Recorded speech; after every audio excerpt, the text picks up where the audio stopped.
In 2016, my husband and I adopted our 2 children. The process for that took about 3 years.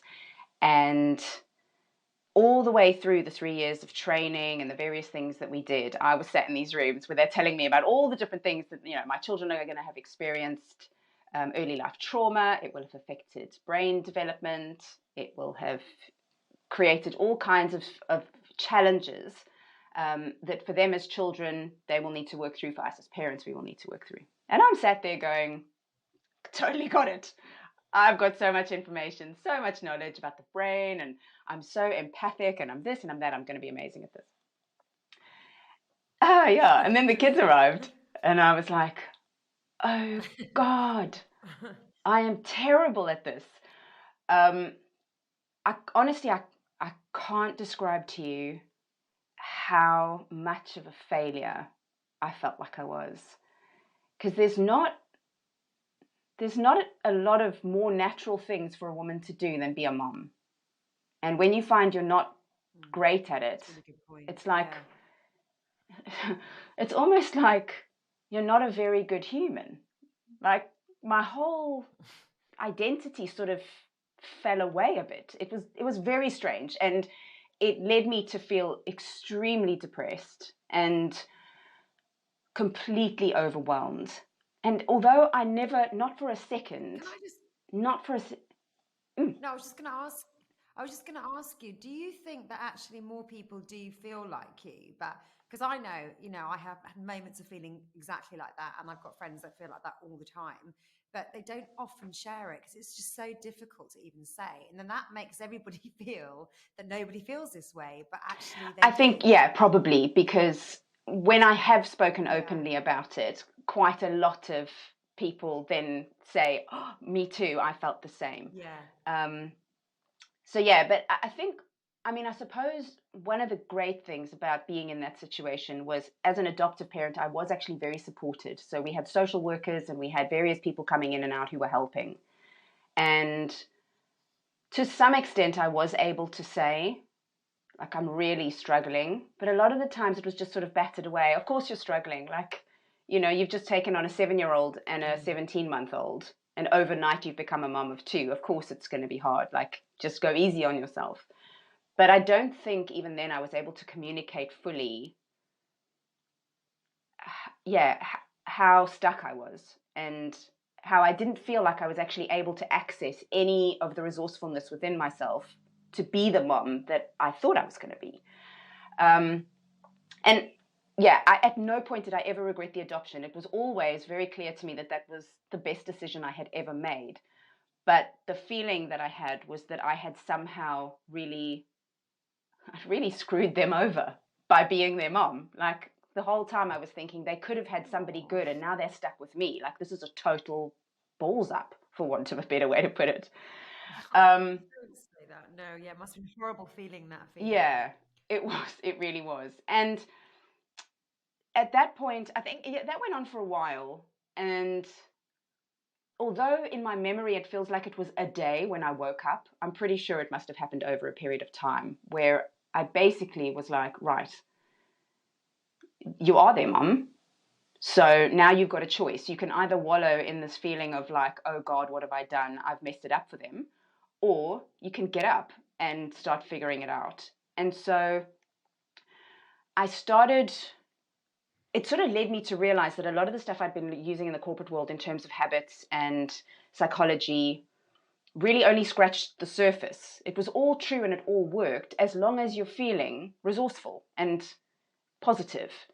But a lot of it falls away in the face of anxiety or overwhelm or depression.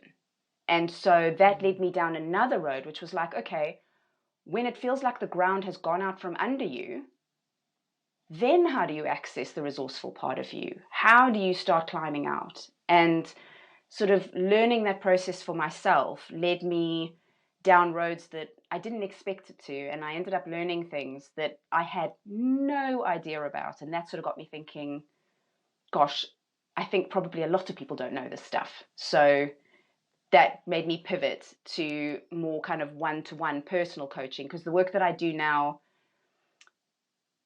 you can sort of share information with people in training rooms, and you can give courses and things on it. But the real transformation happens when you kind of delve really deeply, and that work is better done on a one-to-one basis. So that led me to coaching. Wow, it's amazing. Just an amazing story. And obviously, the part of me was just thinking as you were telling it that, you know, not only did you, obviously, you made the right decision by adopting, but it also like put you on a steep learning curve, you know, and sometimes life does that. And it's, you wouldn't be here today without that steep learning curve and, you know, what you're sharing with everybody now. So when you talk about, you know, like people can't access it, that resourcefulness when they are low and anxious and overwhelmed, what are the main things when you are in that state that helps? Because I think that is true. I have been feeling overwhelmed lately, and I know all the stuff as well, you know, and I do some basic things that do help. But when you are feeling really overwhelmed, it is difficult to feel resourceful. Yeah, it really is. So I think one of the first things is just, I guess, a recognition of this too shall pass. Like, it's never permanent. It's never permanent. And the thing that makes it last longer is the desire to push it away, or the panic about it, or the self-judgment that goes with it. So the first thing I would say is, the more I've learned to get comfortable with it, because I still struggle. I still go through those phases. I still get depressed sometimes. I still struggle with mental health sometimes. And the difference now is usually those bouts will last a day or two. And the thing that often is the easiest key for me is a case of just going, it will pass. It's okay for this feeling to be here. Sometimes, depending on what I need to do, I'm also conscious of the fact that despite the feeling, I am capable of just moving on, and I don't need to give the feeling airtime. So sometimes that helps me to go, I'll let the feeling be here, and then I'll carry on with my day. I'll just be a bit gentler with myself, and, you know, maybe I'll take a break and go for a walk, or there are things that I really like that make me feel better, soft fabrics. So I might wear something that day that when I touch it makes me feel calm. I might spend a bit more time outside because light helps me. I might do a different type of exercise that day, something that feels more fun and, you know, less like I have to lift weights or particular thing that I might be doing.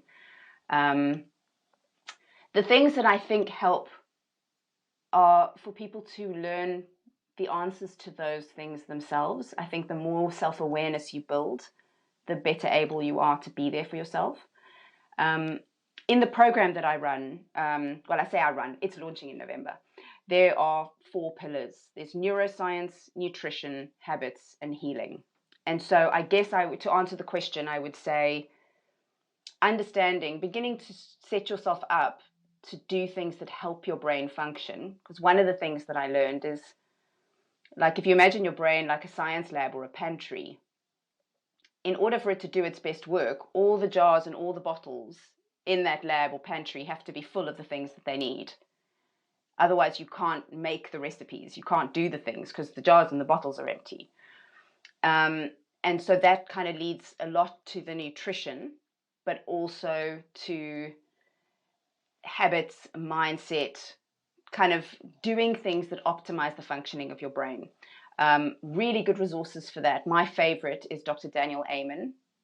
He has a lot of really good advice that kind of helps you think through understanding what makes your brain work at its best and then shaping habits accordingly. I would also say often a lot of us, when we feel really depleted,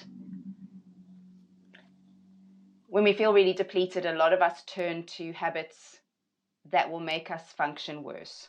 So for me, in that state that I described to you, when the kids would go to bed, the thing I would do is open a bottle of wine, get some Maltesers, sit down, watch Netflix. And I know it Sounds was great. but I Yeah. didn't know that that was emptying the jars. It was creating in my system so much extra work for my body to deal with, so many more toxins, so much more stuff. So I was waking up tired. I was grumpier and moodier because my brain chemicals weren't working the way that they were meant to. Like there's so many ways we sabotage ourselves without even knowing that we're doing it. So yeah, I've taken a very long time to get to the answer, but I would say do things that help you feel better over time, not necessarily the things that stop you feeling worse in the moment.